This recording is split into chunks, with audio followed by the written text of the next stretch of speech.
प्रशस्ती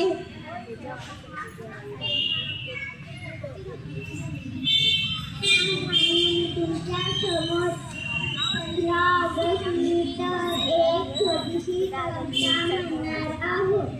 भारतीय इतिहास तो दिवस अमर झाला. 15 ऑगस्ट आपला भारत स्वतंत्र झाला. किती आक्रोश तो झाला, किती रक्ताच्या नद्या वाहिल्या, मृत्यूदेवाच्या सदा पडल्या, तेव्हा आपल्या स्वातंत्र्यवीर उदयास आला.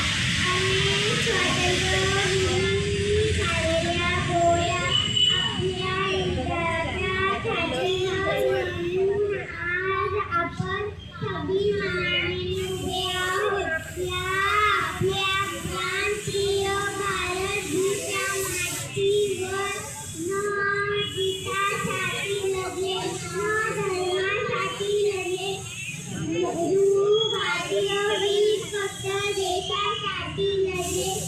ज्यांच्या आहे मुकुट आहे